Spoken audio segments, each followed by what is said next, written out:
একটা শিক্ষার্থী তাকে কি জানতে হবে?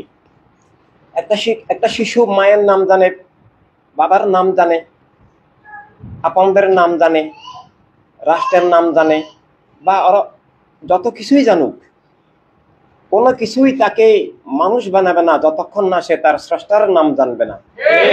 স্রষ্টার নামে তার জীবন, সেটা জানতে হবে।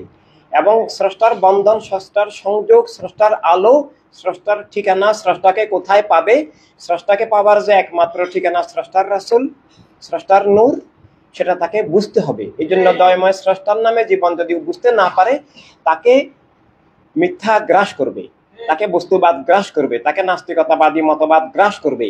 এই নাস্তিকতাবাদী মতবাদ ধর্মের নামেও আছে। আজকে যারা মা বোন সাংবাদিকদেরকে আউট করে দিচ্ছে, তারা নাস্তিক, তারা জীবনের সত্যকে অস্বীকার করেছে। এভাবে আল্লাহর দেওয়া, আল্লাহ হাবিব সাল্লাল্লাহু আলাইহি সাল্লামের দেওয়া জীবনের সত্য, জীবনের অধিকার, জীবনের স্বাধীনতাকে অস্বীকার করে ওরা বস্তুকে জীবনের ঊর্ধ্বে নিয়ে গেছে। বস্তুকে জীবনের ঊর্ধ্বে নিয়ে যাওয়াই নাস্তিকতা। কারণ জীবন হবে স্রষ্টার নামে, বস্তুর ভিত্তিতে নয়। লিঙ্গের ভিত্তিতে কোনো বিভেদ, বৈষম্য, অন্যায়, অবিচার, এগুলো নাস্তিকতার বিভিন্ন শাখা প্রশাখা। এই নাস্তিকতাটা কায়েম থাকে বস্তুবাদী জাতীয়তাবাদের মাধ্যমে, যে মানুষ এক জাতি, নারী জাতি বা পুরুষ জাতি নয়, বাঙালি জাতি বা আরব জাতি নয়। অর্থাৎ জাতীয়তা হবে জীবনের প্রাকৃতিক সত্য, মানুষ হিসেবে মানব জাতি। এভাবে বস্তুর ভিত্তিতে সত্তা হয় না, অস্তিত্ব হয় না। সত্তা বস্তুর ঊর্ধ্বে, কেবল স্রষ্টার নামে থাকবে। জীবনের এই মৌলিক সত্য, পরম সত্য, এই প্রাথমিক সত্য যদি না বুঝে, তাহলে তার মানুষ দাবি মিথ্যা। তিনি মানুষ নন, তিনি অমানুষ নন, শুধু তিনি মিথ্যার দাস, তিনি সত্যের শত্রু, তিনি জীবনের শত্রু, তিনি স্রষ্টার শত্রু, তিনি সৃষ্টির শত্রু। আজকের এই বস্তুবাদী জীবন জগৎকে নিয়ন্ত্রণ করছে। এই ইসলামের ছদ্মবেশী ওয়াহাবিবাদ, সালাফিবাদ, মওদুদিবাদ যেগুলো কাজ করছে, মুয়াবিয়াবাদ, এগুলো ইসলামের ছদ্মবেশী বস্তুবাদ। আজকে অন্যান্য ধর্মের নামে যা কিছু দাবি করা হচ্ছে, এইসব ধর্মের মধ্যেও অনেক ভালো মানুষ, সত্যপ্রিয় মানুষ আছেন, কিন্তু ধর্মগুলো এখন সেগুলো ধর্ম নয়, অধর্ম, মিথ্যার ধারা। এভাবে আজকের যে রাজনীতি পৃথিবীতে আছে, এই রাজনীতি সম্পর্কে আমাদের ছাত্রছাত্রী, আমাদের প্রতিটি মানুষকে সচেতন হতে হবে যে এটা রাজনীতি নয়, এটাকে আমি সমর্থন করতে পারি না, এটা দস্যুনীতি।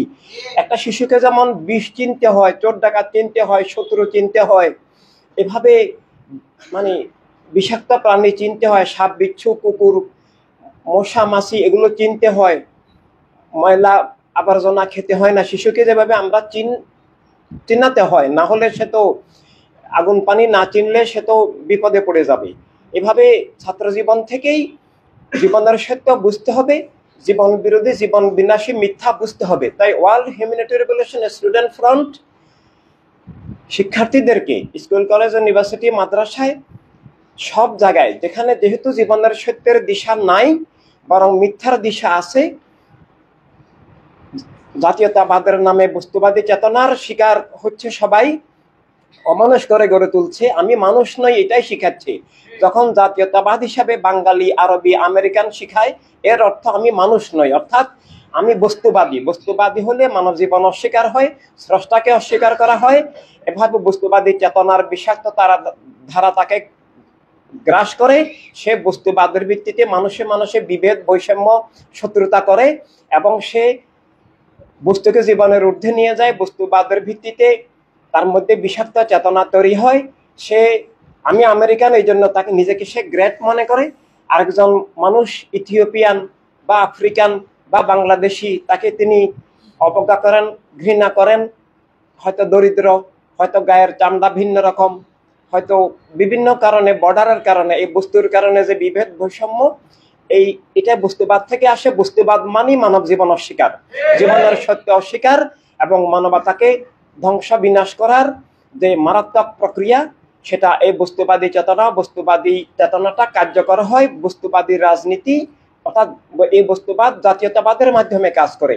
একটা মানুষ বাঙালি বলতে পারে ভাষাগত পরিচয় হিসাবে, একটা মানুষ বাংলাদেশি বলতে পারেন, আমেরিকান বলতে পারেন নাগরিকত্ব হিসাবে, এভাবে ব্রিটেন বলতে পারেন নাগরিকত্ব হিসাবে, আরবি বলতে পারেন ভাষাগত পরিচয় বা রাষ্ট্রীয় নাগরিকত্ব হিসাবে বলতে পারেন। কিন্তু মানব জাতীয়তা অস্বীকার হলে, বস্তু যদি জীবনের ঊর্ধ্বে যায়, তার মানব সত্তা, মানবিক চেতনা, মানবিক দৃষ্টি আর থাকে না। তিনি মিথ্যার দাস, মানবতার শত্রু। আর এই মানবতার শত্রুরাই এখন জীবন জগৎকে নিয়ন্ত্রণ করছে গোষ্ঠীবাদী রাজনীতি, জাতীয়তাবাদী রাজনীতি, একক ধর্মের নামে রাজনীতির মাধ্যমে।